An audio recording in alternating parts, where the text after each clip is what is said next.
ಸ್ನೇಹಿತರೆ, ಚಲನಚಿತ್ರದ ಪರಂಪರೆಯನ್ನು ಗಮನಿಸ್ತಿದ್ರೆ ಇಡೀ ವಿಶ್ವದಲ್ಲಿ, ದೇಶದಲ್ಲಿ, ನಮ್ಮ ರಾಜ್ಯದಲ್ಲಿ ಕಾಲಘಟ್ಟಕ್ಕೆ ತಕ್ಕ ಹಾಗೆ ಅನೇಕ ರೀತಿಯ ಬದಲಾವಣೆಗಳಾಯಿತು. ನಾವು ಕೇವಲ ಥಿಯೇಟರ್ಗಳಿಗೆ ಹೋಗಿ ನೋಡ್ತಾ ಇದ್ವಿ. ಥಿಯೇಟರ್ಗಳು ಹೆಚ್ಚು ಇಲ್ಲದೆ ಇರೋ ಕಾಲದಲ್ಲಿ ಟೆಂಟ್ಗಳಿಗೆ ಹೋಗಿ ಫಿಲಮ್ನ ನೋಡುವಂಥ ಪ್ರತೀತಿ ಇತ್ತು. ಬರೀ ಒಂದು ಸಿಂಗಲ್ ಸ್ಕ್ರೀನ್ ಥಿಯೇಟರ್ಗಳೇ ಇದ್ದಿದ್ದ ಆ ಕಾಲದಲ್ಲಿ. ಈಗೇನಾಗೋಯ್ತು, ಬೆಂಗಳೂರಿನಲ್ಲಂತೂ ಕಾಂಪ್ಲೆಕ್ಸ್ ಬಂದು ಪಿ ವಿ ಆರ್, ಐನಾಕ್ಸು, ಒಂದೊಂದು ಬಿಲ್ಡಿಂಗಲ್ಲಿ 10-12 ಥಿಯೇಟ್ರು. ಯಾವ್ಯಾವ್ದು ನೋಡ್ತೀರಾ? ಅದರಲ್ಲೂ ವೆರೈಟಿ ವೆರೈಟಿ ವೆರೈಟಿ ಥಿಯೇಟ್ರುಗಳು. 4DX ಅಂದ್ಬಿಟ್ಟು ನಿಮಗೆ 4D, 3D ಅಂದರೆ ಬರೀ ಕನ್ನಡಕ್ಕೆ ಹಾಕೋತಾ ಇದ್ದು 4D. ಅಲ್ಲಿ ಏನಾದ್ರು ಶೇಕ್ ಆದಂಗೆ ನೀವು ಇಲ್ಲಿ ಶೇಕ್ ಆಗೋದು. ಐಸ್ ಅಂತ ಒಂದು ಥಿಯೇಟ್ರು. ಮತ್ತೆ ಗೋಲ್ಡ್ ಕ್ಲಾಸ್ ಅಂತ ಹೋದಾಗ ಅಮೌಂಟ್ ಜಾಸ್ತಿ ಕೊಟ್ಟು ಸೋಫಾ ಥರ ಆರಾಮಾಗಿ ದಿಲ್ದಾರ ಕೂತ್ಕೊಂಡು ಆ, ಅಲ್ಲೇ ಬಟನ್ ಒತ್ಕೊಂಡು ನಮ್ಗೇನು ತಿಂಡಿ ಕಾಫಿ ಬೇಕು ಅಲ್ಲೇ ತರಿಸ್ಕೊಂಡು ಮಾಡೋದು. ಈ ಥರ ಥಿಯೇಟ್ರ್ನಲ್ಲಿ ಸಿಕ್ಕಾಪಟ್ಟೆ ಬದಲಾವಣೆಗಳಾಯಿತು. ಹಾಗಾಗಿ ಈ ಥಿಯೇಟರ್ ಸಿನಿಮಾ ಮತ್ತು ಈಗ OTT ಅಂತ ಪ್ಲ್ಯಾಟ್ಫಾರ್ಮ್ಗಳು ಸಿಕ್ಕಾಪಟ್ಟೆ ಬಂದಿದೆ. ನಿಮಗೆಲ್ಲ ಗೊತ್ತಿದೆ, ಅಮೆಝಾನ್ ಪ್ರೈಮು, ಇಂಡಿಯನ್ ಅಲ್ಲಿ ಬೇರೆ, ಜೊತೆಗೆ ಕರ್ನಾಟಕದಲ್ಲಿ ಒಂದು ಸರ್ಕಾರದಿಂದ ಶುರು ಮಾಡೋಣ ಅಂತ ಇದ್ದಾರೆ. ಏನೇ ಆದ್ರೂ ಆ ಥಿಯೇಟ್ರಲ್ಲಿ ನೋಡೋದು ಮಜಾ ಈ OTT-ನಲ್ಲಿ ಬರಲ್ಲ ಅಂತ ನಂಗಂತೂ ಅನ್ನಿಸ್ತಾ ಇದೆ. ಆದರೆ ಎಷ್ಟೋ ಅವಕಾಶ ಸಿಗಲ್ಲ. ಸ್ವಲ್ಪ ಕಡಿಮೆ ಬೆಲೆನಲ್ಲೇ ಒಂದು ಫಿಲಮ್ ಥಿಯೇಟ್ರಲ್ಲಿ ನೋಡೋದು ಅದೇ ದುಡ್ಡಿಗೆ ತಿಂಗಳೆಲ್ಲ ನೋಡ್ಕೊಂಡಿರ್ಬೋದು ಅಂತ. ಆದರೆ ತಿಂಗಳೆಲ್ಲ ನೋಡ್ಕೊಂಡಿರೋವಷ್ಟು ಟೈಮ್ ಇದೆಯಾ ಗೊತ್ತಿಲ್ಲ. ಸೊ ಇದು ಹಾಗಾಗಿ ನಮ್ಮ ಆನ್ಲೈನ್ ಸ್ಟೂಡೆಂಟ್ಸ್ಗೆ ಒಂದು ಸ್ವಲ್ಪ ಅವರು ಬುದ್ಧಿ ಉಪಯೋಗಿಸಿ ಏನಾದರೂ ಹೇಳ್ತಾ ಇರಲಿ ಅನ್ನೋದಕ್ಕೋಸ್ಕರ ಬೇರೆ ಬೇರೆ ವಿಷಯ ಕೊಡ್ತೀನಿ. ಇದಂತೂ ಪ್ರಸ್ತುತ ವಿಷಯ, ಸರಿನಾ? ನಮ್ಮ ಜೊತೆ ನೇತ್ರಾವತಿ ವಿಜಯಪುರದವ್ರು ಇದ್ದಾರೆ. ಮೇಡಮ್ಮು ಏನು ಹೇಳ್ತಾರೆ ಕೇಳೋಣ ಬನ್ನಿ. ನನ್ನ ಆತ್ಮೀಯ ಸ್ನೇಹಿತರೆ ಎಲ್ಲರಿಗೂ ನಮಸ್ಕಾರಗಳು. ಇವತ್ತಿನ ವಿಷಯ ಥಿಯೇಟರ್ ಸಿನಿಮಾ ಮತ್ತು OTT ಸಿನಿಮಾ ಅಂತ ಹೇಳಿ ವಿಷಯಗಳನ್ನು ಕೊಟ್ಟಿದ್ದಾರೆ. ಈಗ ಇಂದಿನ ಚಿತ್ರರಂಗ ಅನೇಕ ದಿಕ್ಕಿನಲ್ಲಿ, ಎರಡು ದಿಕ್ಕಿನಲ್ಲಿ ಬೆಳೀತಾ ಇದೆ. ಒಂದು ಥಿಯೇಟರ್ ಸಿನಿಮಾ ಮತ್ತು ಮತ್ತೊಂದು OTT ಸಿನಿಮಾ ಮುಖಾಂತರ ಎರಡು ದಿಕ್ಕಿನಲ್ಲಿ ಬೆಳೀತಾ ಇದೆ. ಮತ್ತು ಇದು ಎರಡು ಪ್ರೇಕ್ಷಕರಿಗೆ ಮನರಂಜನೆಗೆ ವೇದಿಕೆಗಳೇ. ಆದ್ರೆ ಅವುಗಳ ಅನುಭವ, ಪ್ರಭಾವ, ವ್ಯಾಪ್ತಿ ಮತ್ತು ಭಾವನಾತ್ಮಕ ಸಂಪರ್ಕ ವಿಭಿನ್ನವಾಗ್ಯದವು. ಮತ್ತೆ ಥಿಯೇಟರ್ ಸಿನಿಮಾ ಅಂದ್ರೆ ದೊಡ್ಡ ಪರದೆ ಮೇಲೆ ನೋಡೋದು, ಅಂದ್ರೆ ಬೆಳ್ಳಿ ಪರದೆ ಅಂತ ಅವಾಗ ಅಂತಿದ್ದೆವು. ಮತ್ತು ಜನರು ಇಲ್ಲಿ ಟಿಕೆಟ್ ಕೊಂಡ್ಕೊಂಡು ನೋಡ್ಬೇಕಾಗ್ತದೆ, ಈ ದೊಡ್ಡ ಹಾಲ್ನ ಕುತ್ಕೊಂಡು. ಮತ್ತು ಇಲ್ಲಿ ಸ್ನೇಹಿತರು, ಕುಟುಂಬದವ್ರ ಜೊತೆ ಸೇರಿ ಇಲ್ಲಿ ಒಂದ್ ರೀತಿ ಖುಷಿಲೇ ನೋಡ್ಕೊಳ್ಳೋದು, ಎಂಜಾಯ್ ಮಾಡ್ತಾ ನೋಡೋದಂತ ಒಂದು ಇದು ವೇದಿಕೆ. ಇಲ್ಲಿ ದೊಡ್ಡ ಪರದೆ ಮೇಲೆ ನಮ್ಮ ಧ್ವನಿ ಸೌಂಡ್, ಚಿತ್ರಕಲೆ, ದೃಶ್ಯ ವೈಭವ ಮತ್ತೆ ಇಲ್ಲಿ ತುಂಬಾ ಚೆನ್ನಾಗಿ ನಾವು ಅನುಭವ ಮಾಡಬಹುದು. ಮತ್ತು ಸಿನಿಮಾ ನೋಡಿದಾಗ ಅಲ್ಲಿ ಹುರುಪು ಹುಮ್ಮಸ್ಸು ಜಾಸ್ತಿ ಆಗ್ತದ ಈ ಥಿಯೇಟರ್ನ ಕೂತ್ ನೋಡೋದಕ್ಕೆ. ಯಾಕೆ ಜನರ ಚಪ್ಪಾಳೆ, ನಗು, ಕೂಗು ಎಲ್ಲ ಕೇಳಿದ ಮೇಲೆ ಅಂತ ನನಗನ್ನಿಸ್ತದ. ಮತ್ತೆ ಇದರದಿಂದ ಆರ್ಥಿಕ ಬಲ ಇದು ಅಂದ್ರೆ ಈಗ ಥಿಯೇಟರ್ಗಳಲ್ಲಿ ಪ್ರದರ್ಶನವಾಗುವುದರಿಂದ ಮತ್ತು ನಿರ್ಮಾಪಕರಿಗೆ ದೊಡ್ಡ ಒಂದು ಆದಾಯ, ಮತ್ತು ಸಿನಿಮಾ ಉದ್ಯಮಕ್ಕೆ ಇದು ಬ್ಯಾಕ್ ಬೋನ್ ಅಂತಾನೆ ಹೇಳ್ಬೋದು. ಮತ್ತು OTT ಅಂದರೆ ಓವರ್ ದ ಟಾಪ್, ಅಂದರೆ ಇಂಟರ್ನೆಟ್ ಮೂಲಕ ಸಿನಿಮಾಗಳನ್ನು ಸ್ಟ್ರೀಮ್ ಮಾಡುವುದು.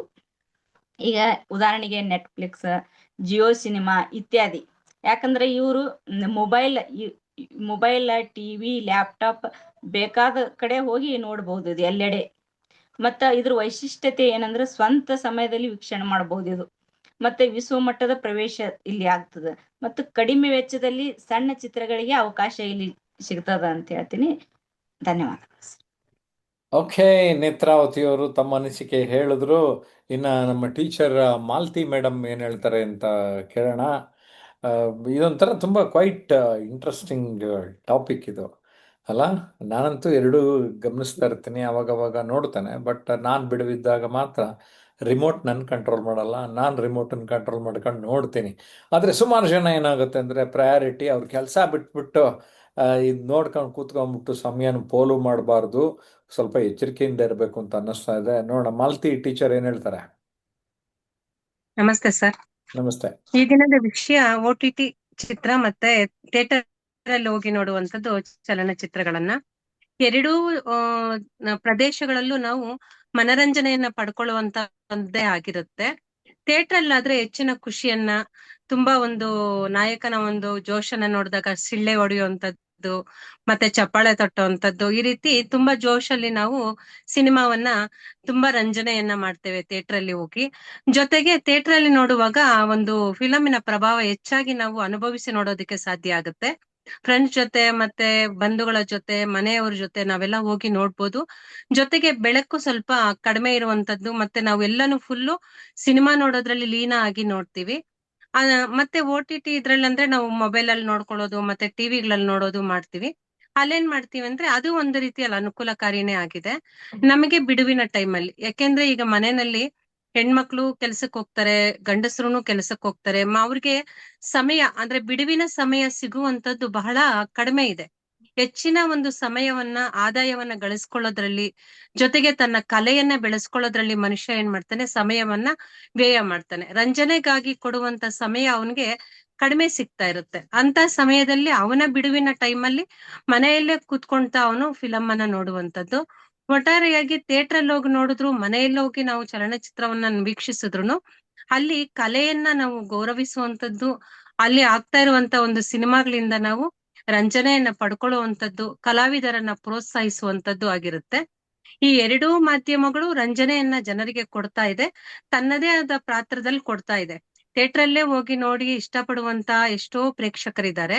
ಅದೇ ರೀತಿ OTT ನಲ್ಲಿ ಮೊಬೈಲ್ ಅಲ್ಲಿ ಅಥವಾ ಲ್ಯಾಪ್ಟಾಪ್ ಗಳಲ್ಲಿ ನೋಡ್ಕೊಳ್ತಾರೆ, ಮತ್ತೆ ಟಿವಿ ನಲ್ಲಿ ನೋಡ್ಕೊಳ್ತಾರೆ. ಅವ್ರಿಗೆ ಬೇಕಾಗಿರೋ ಸಿನಿಮಾವನ್ನ ಅದನ್ನ ಮತ್ತೆ ಮತ್ತೆ ನೋಡ್ಕೊಳ್ತಾರೆ, ಕಡಿಮೆ ಖರ್ಚಲ್ಲಿ ನೋಡ್ಕೊಳ್ತಾರೆ. ಅದೇ ಥಿಯೇಟರ್ ಅಲ್ಲಿ ಹೋದಾಗ ಅದ್ದೂರಿಯಾಗಿ ಹೆಚ್ಚಿನ ವೆಚ್ಚ ಮಾಡ್ತಾ ತುಂಬಾ ಚೆನ್ನಾಗಿ ನಿರ್ಮಾಣ ಆಗಿರುವಂತ, ಬಹಳಷ್ಟು ಅದ್ದೂರಿಯಾಗಿ ನಿರ್ಮಾಣ ಆಗಿರುವಂತ ಚಿತ್ರರಂಗ ಇದು ಥಿಯೇಟರ್ಗಳಿದೆ. ಅಲ್ಲಿ ಹೋಗಿ ನೋಡ್ತಾ ಒಂದು ದಿನವನ್ನ ಉಲ್ಲಾಸವಾಗಿ ಕಳೆಯೋಣ ಅಂತ ಹೋಗ್ತಾರೆ. ಅದು ತಿಂಗಳಿಗೊಮ್ಮೆನೋ 2 ತಿಂಗಳಿಗೊಮ್ಮೆನೋ ಭೇಟಿಯನ್ನ ಕೊಡ್ಬೋದು. ಇದ್ರಲ್ಲಾದ್ರೆ ನಾವು ದಿನಾಗ್ಲೂ ನೋಡ್ಬೋದು, ಮತ್ತೆ ಅದೇ ಸಿನಿಮಾವನ್ನ ನಮ್ಗೇನಾದ್ರೂ ಅಲ್ಲಿನ ಕಥಾವಸ್ತು ಇಷ್ಟ ಆದ್ರೆ ಮತ್ತೆ ಅದ್ರಲ್ಲಿ ನೋಡ್ಕೋಬಹುದಾಗಿದೆ.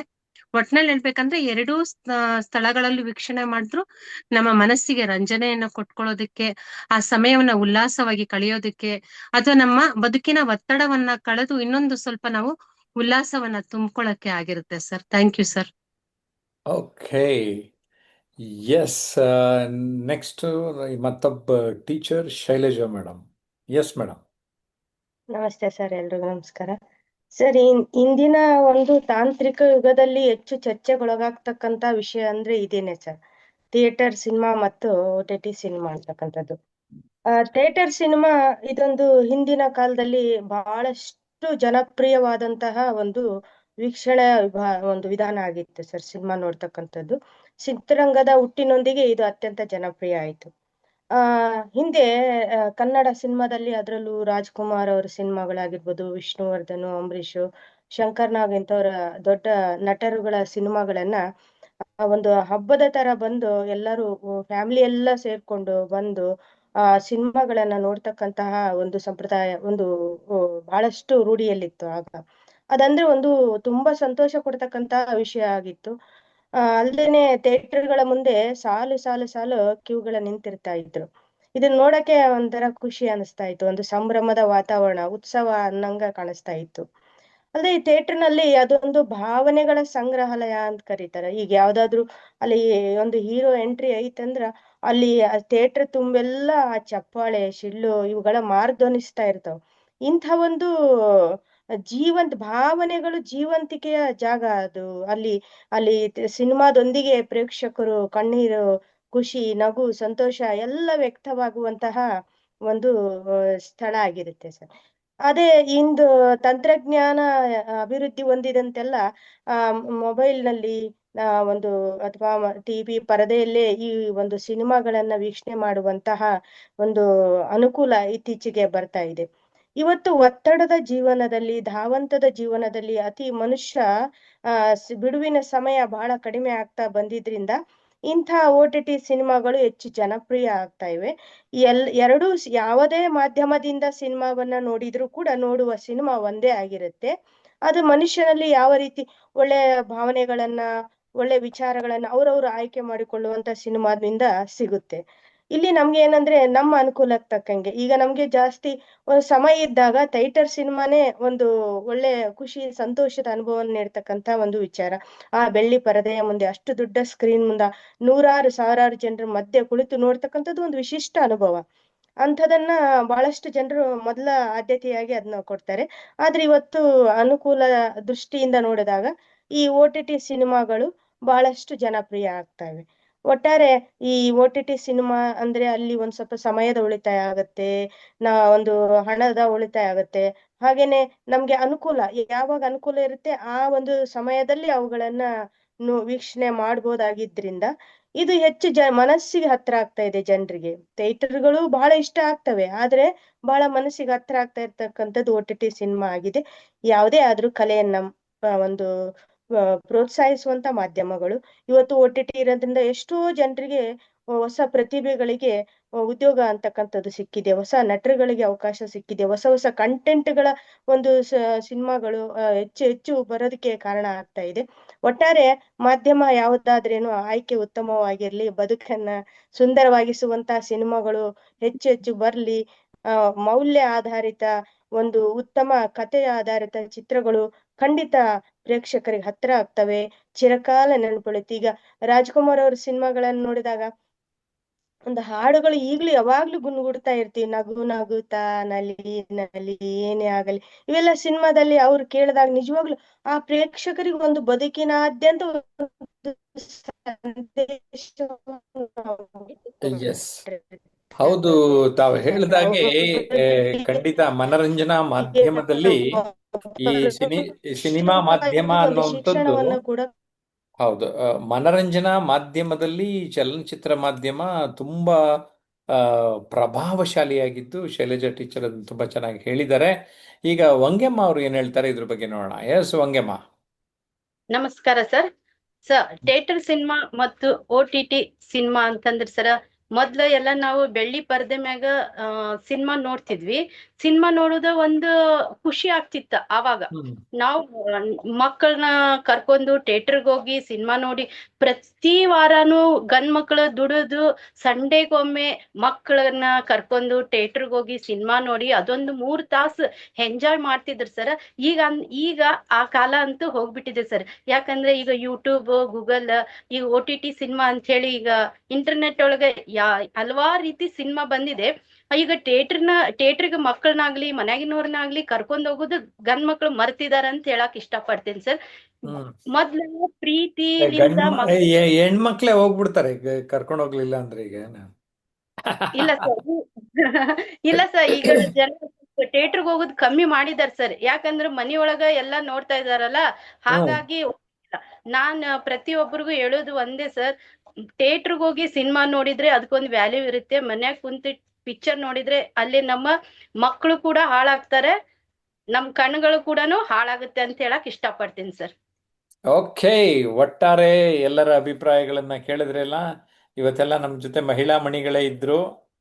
ಅದರಲ್ಲಿ ಇಬ್ರು ಶಿಕ್ಷಕರು, ಒಬ್ಬ ಸಮಾಜ ಸೇವಕಿ, ಒಬ್ಬ ಯೋಗ ಶಿಕ್ಷಕಿ. ಒಂದು ರೀತಿ ವೆರೈಟಿ ಇತ್ತು. ಥಿಯೇಟರ್ ಸಿನಿಮಾ ನನ್ನ ಮೊದಲ ಆಯ್ಕೆ. ಯಾಕೆಂದ್ರೆ ಥಿಯೇಟರ್ ನೋಡಿದ್ರೆ ಆ ಒಂದು ಕ್ಲಾರಿಟಿ ಅಥವಾ ದೊಡ್ಡ ಪರದೆ ಎಲ್ಲ ಇರ್ತದೆ. ಆದ್ರೆ ಇನ್ನೊಂದು ಒಂದೇನಂದ್ರೆ, ಎಷ್ಟೋ ಜನ ಇವತ್ತು ಮೊಬೈಲಲ್ಲೇ ನೋಡ್ಬಿಡ್ತಾ ಇದ್ದಾರೆ ಫಿಲಮ್. ಮೊಬೈಲ್ ಇಷ್ಟಾಗ್ಲ ಇರ್ತದೆ, ಅದರೊಳಗಡೆನೆ ಇಮ್ಯಾಜಿನ್ ಮಾಡ್ಕೋತೀವಿ. ಬಟ್ ಟಿವಿನಲ್ಲೂ ದೊಡ್ಡ ದೊಡ್ಡ ಟಿವಿಗಳು ಬಂದಿದೆ, ಅದರಿಂದ ಸ್ವಲ್ಪ ಕೆಲವರು ನೋಡ್ತಾರೆ. ಇನ್ನು ಕೆಲವರು ಪ್ರೊಜೆಕ್ಟ್ರೇ ಹಾಕ್ಕೊಂಡು ಮನೇಲೇ ಪ್ರೊಜೆಕ್ಷನ್ ಮಾಡ್ಕೊಂಡ್ಬಿಡ್ತಾರೆ, ಮನೇಲೇ ಹೋಮ್ ಥಿಯೇಟರ್ ಮಾಡ್ಕೊಂಡಿದ್ದಾರೆ. ಅಂಥವ್ರಿಗೆ ಒಂದು ಸ್ವಲ್ಪ ಥಿಯೇಟರ್ ಫೀಲಿಂಗ್ ಎಫೆಕ್ಟ್. ಆದರೆ ಏನು ಮಾಡೋದು, ಜಾಸ್ತಿ ಜನ ಆ ಥರ ಮನೆಯಲ್ಲಿ ವ್ಯವಸ್ಥೆ ಮಾಡ್ಕೊಳಕ್ ಆಗಲ್ಲ, ದೊಡ್ಡ ಟಿವಿನಲ್ಲಿ ಡಿಪೆಂಡ್ ಆಗ್ತಾರೆ. ಆದರೆ ಯೂತ್ತು ಹೆಚ್ಚು ಈ ಮೊಬೈಲ್ ನೋಡಿ ಖುಷಿ ಪಡಿ, ಮನರಂಜನೆ ಇರಲಿ. ಆದರೆ ಬದುಕಿನಲ್ಲಿ ಮನರಂಜನೆ ಒಂದು ಭಾಗ, ಆದರೆ ಇಡೀ ಬದುಕೇ ಮನರಂಜನೆಯಾಗಿಬಿಟ್ಟರೆ ನಮ್ಮ ಬದುಕನ್ನ ಎಷ್ಟೋ ಸಾರಿ ಮಿಸ್ ಮಾಡ್ಕೊಳ್ತೇವೆ ಅನ್ನುವ ಎಚ್ಚರಿಕೆ ನಮ್ಮಲ್ಲಿ ಇರಲಿ ಅಂತ ಹೇಳ್ತಾ, ಜಯಪ್ರಕಾಶ್ ನಾಗತಿಹಳ್ಳಿ ಯೂಟ್ಯೂಬ್ ಚಾನಲ್ನ ಮತ್ತು ಟ್ರಾನ್ಸ್ಮಿಷನ್ ಅನ್ಲಿಮಿಟೆಡ್ ಯೂಟ್ಯೂಬ್ ಚಾನಲ್ನ ಸಬ್ಸ್ಕ್ರೈಬ್ ಮಾಡಿ, ಬೆಲ್ ಬಟನ್ ಆಲ್ ಅಂತ ಲೈಕ್ ಮಾಡಿ. ಓಕೆ, ಸೊ ಅದನ್ನು ಪ್ರೆಸ್ ಮಾಡಿದ್ಮೇಲೆ ಲೈಕ್ ಮಾಡಿ 4-6 ಜನಕ್ಕೆ ಶೇರ್ ಮಾಡಿ ವಿಡಿಯೋಗಳು ಇಂಥದ್ದು. ಅವಾಗ ಅವರು ಒಂದ್ಸರಿ ಯೋಚನೆ ಮಾಡ್ತಾರೆ ಹೌದಲ್ವಾ ಅಂತ. ಜೊತೆಗೆ ಕಾಮೆಂಟ್ ಮಾಡೋದು ಮರಿಬೇಡಿ. ನಾನು ಪ್ರತಿ ಕಾಮೆಂಟ್ ಗಮನಿಸ್ತಾ ಇರ್ತೇನೆ. ನಿಮ್ಮ ಮನಸ್ಸಲ್ಲಿ ಏನಿದೆ ಅಂತ ನಮಗೂ ಗೊತ್ತಾಗಬೇಕು. ಆವಾಗ ವಿಚಾರ ವಿನಿಮಯಗಳು ಆಗ್ತಾ ಹೋಗ್ತಾ ಇರುತ್ತೆ. ಬೇರೆ ಬೇರೆ ವಿಷಯದಲ್ಲಿ ಬೇರೆ ಬೇರೆ ವಿಡಿಯೋಗಳನ್ನ ಮಾಡಿರ್ತೀವಲ್ಲ, ಮಿಸ್ ಮಾಡದೆ ನೋಡ್ತಾ ಇರಿ. ಕಾಮೆಂಟ್ ಮಾಡ್ತಾ ಇದ್ರಂತೂ ನಾನಂತೂ ನೋಡ್ತಾ ಇರ್ತೇನೆ. ಬಹುತೇಕ ಪ್ರತಿಕ್ರಿಯೆಯನ್ನು ಕೂಡ ಮಾಡ್ತಾ ಇರ್ತೇನೆ. ನಮ್ಮ ಜೊತೆಗಿರಿ. ಜೊತೆಗೆ ಯೂಟ್ಯೂಬ್ನಲ್ಲೇ ಮೆಂಬರ್ಶಿಪ್ ಎಲ್ಲ ಮಾಡ್ಕೋಬೋದು ಈಗ. ಅಂದರೆ ತಿಂಗಳಿಗೆ ಒಂದು ನಾಮಿನಲ್ ಅಮೌಂಟ್ ಬರುತ್ತೆ, ಅದಕ್ಕೆ ಎಕ್ಸ್ಟ್ರಾ ವಿಡಿಯೋಗಳು ಸಿಗುತ್ತೆ. ಅದು ಗೊತ್ತಿರಲಿ ನಿಮಗೆ, ಅದು ಮೆಂಬರ್ಶಿಪ್ ಆಗುತ್ತೆ. ಜೊತೆಗೆ ನಾನು ಸುಮಾರು ಪುಸ್ತಕಗಳು ಬರೆದಿದ್ದೀನಿ. ಓಕೆ, ಆ ಪುಸ್ತಕಗಳನ್ನೆಲ್ಲ ನೀವು ಓದಿ, ಕನ್ನಡ, ಇಂಗ್ಲೀಷ್. ಜೊತೆಗೆ ಡಿಸ್ಕ್ರಿಪ್ಷನ್ನಲ್ಲಿ ನಾನು ಅಮೆಝಾನ್ ಲಿಂಕ್ ಬೇರೆ ಕೊಟ್ಟಿದ್ದೀನಿ. ಓಕೆ, ನಾನೆಲ್ಲ ಈ ಪುಸ್ತಕಗಳನ್ನು ಗಮನಿಸ್ತಾ ಇರಿ, ಓದ್ತಾ ಇರಿ. ಓದಿ ಬೇರೆಯವ್ರಿಗೂ ಹೇಳಿ, ಗಿಫ್ಟ್ ಕೊಡಿ. ಆಮೇಲೆ ಸಾಧ್ಯ ಆದರೆ ನಮ್ಮ ವರ್ಕ್ಶಾಪ್ಗಳಿಗೂ ಬನ್ನಿ, ಭಾಗವಹಿಸಿ. ಆನ್ಲೈನಲ್ಲೂ ಕ್ಲಾಸ್ ಮಾಡ್ತೀವಿ, ಆಫ್ಲೈನಲ್ಲೂ ಕ್ಲಾಸ್ ಮಾಡ್ತೀವಿ. ಅಲ್ಲೆಲ್ಲ ಭೇಟಿಯಾಗೋಣ. ಏನಂತೀರಿ? ನಿಮ್ಮ ರಿಯಾಕ್ಷನ್, ಪ್ರತಿಕ್ರಿಯೆಗಾಗಿ ಕಾಯ್ತಾ ಇರ್ತೀನಿ. Okay, yes, all the best you.